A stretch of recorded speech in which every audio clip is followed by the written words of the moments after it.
Bismillahirrahmanirrahim. Assalamualaikum warahmatullahi wabarakatuh. Perkenalkan, nama saya Arif. Saya bertugas di SMK Negeri 4 Tasikmalaya, guru mata pelajaran basis data.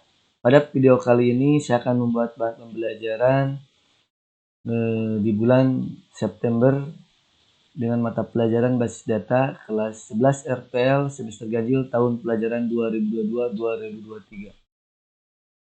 Baik, tema kali ini saya akan menyampaikan diagram hubungan antar entitas, di mana sini akan saya menyampaikan diagram entitas, yang kedua simbol IRD, yang ketiga hubungan antar entitas, yang keempat adalah kardinalitas. Baik, apa itu diagram entitas? Diagram entity diagram atau ini merupakan adalah notasi grafik di dalam pemodelan data konseptual yang digunakan untuk memodelkan struktur data dan hubungan antar data. IRD juga menggambarkan hubungan antara suatu entitas yang memiliki sejumlah atribut dengan entitas yang lain dalam suatu sistem yang terintegrasi. Nah, manfaat dari diagram entitas ini adalah dia untuk mempersiapkan dalam perancangan basis data itu sendiri. Selanjutnya adalah simbol-simbol IRD. Simbol IRD yang pertama adalah entitas. Ini disimbolkan dalam sebuah persegi panjang. Itu dengan arti lain suatu objek yang dapat didefinisikan dalam lingkungan pemakai. Yang kedua adalah atribut dengan simbol oval atau elips. Ini mendeskripsikan sebuah karakter dari sebuah entitas.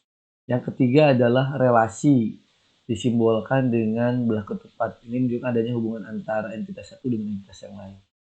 Yang keempat adalah hubungan atau simbolnya adalah garis. Ini sebagai penghubung antara relasi dengan entitas ke entitas atau dari atribut itu dari entitas ke atribut. Ini untuk memperjelasnya.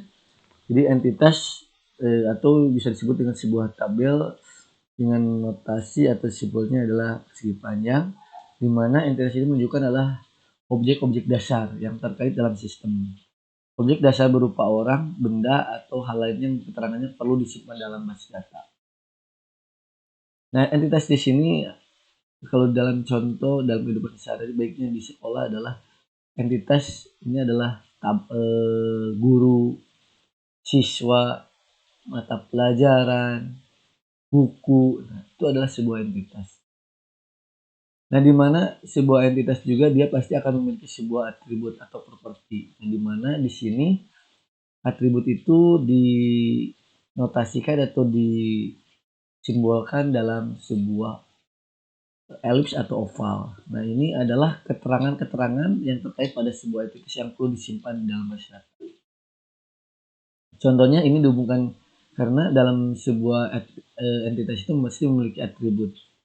Nah, salah satu contoh adalah guru. Nah, guru di sini entitas guru ini memiliki sebuah atribut diantaranya NIP, nama, alamat, pendidikan terakhir, agama, dan lain-lain. Nah, kalau misalnya atribut siswa ada NIS, nama, alamat, jurusan, dan lain-lain.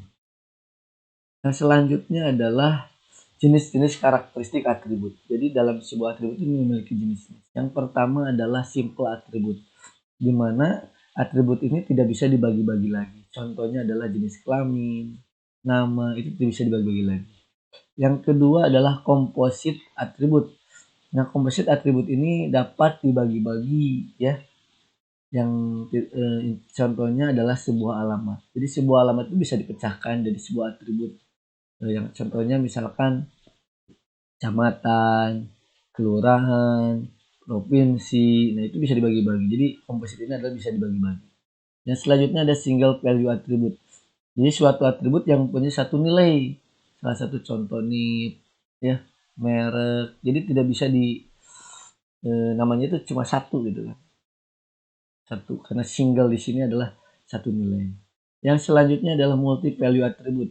Nah, ini memiliki dari satu nilai yang jenisnya sama dari data tunggalnya. Contoh hobi ya. Misalkan sepak bola, membaca, futsal, dan lain-lain. Itu adalah mood.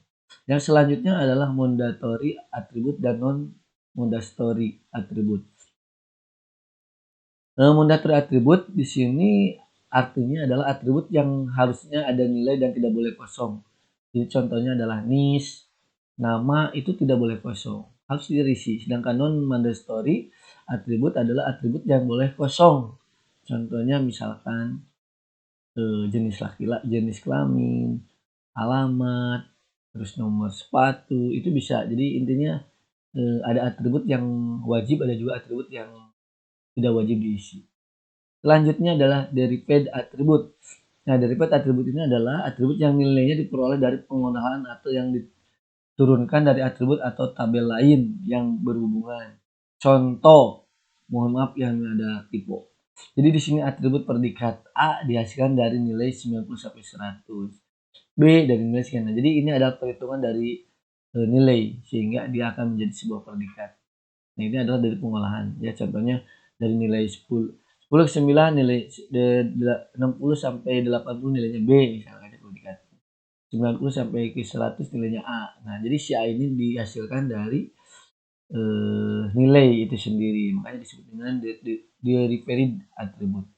Yang terakhir adalah kayak atribut. Jadi suatu atau beberapa atribut mempunyai nilai unik sehingga dapat digunakan untuk membedakan data pada suatu baris atau record pada suatu entitas. Nah, ini kayak atribut ini untuk membedakan ya.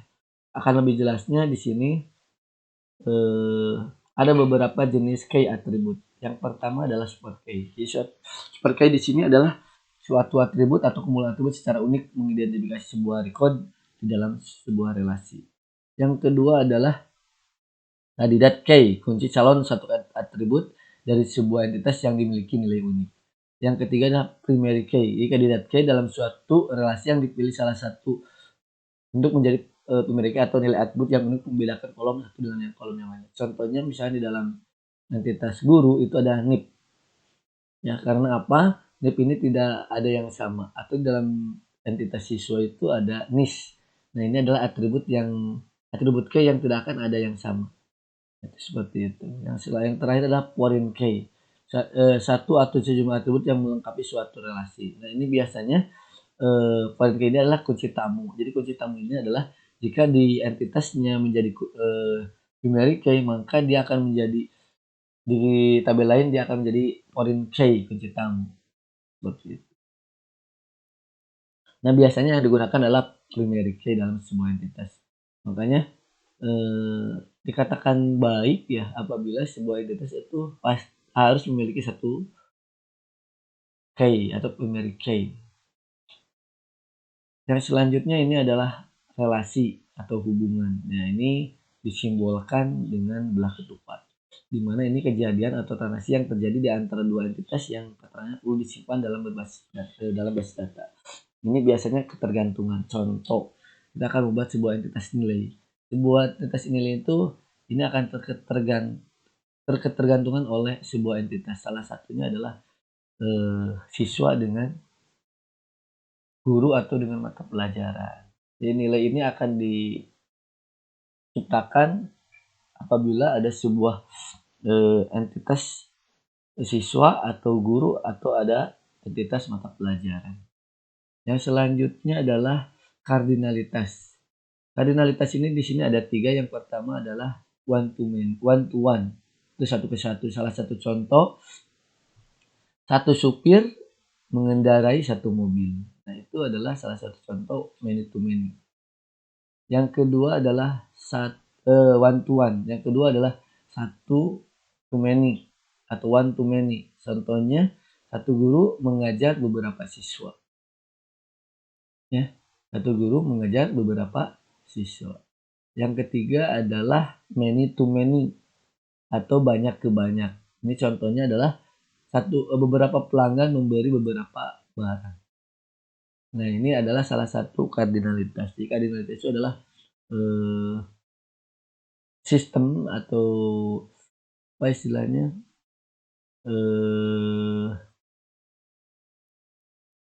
bisnis ya, karena ini berhubungan dengan kejadian yang ada. Jadi gak mungkin ya beberapa supir mengendarai beberapa mobil. beberapa mobil mengendari beberapa supir nggak mungkin. Begitu juga beberapa guru mengajar beberapa siswa itu bisa jadi ya, itu tergantung kebutuhan yang ada yang akan kita buat dalam sebuah sistem itu sendiri. Satu pelanggan membeli beberapa barang itu juga bisa, itu disesuaikan dengan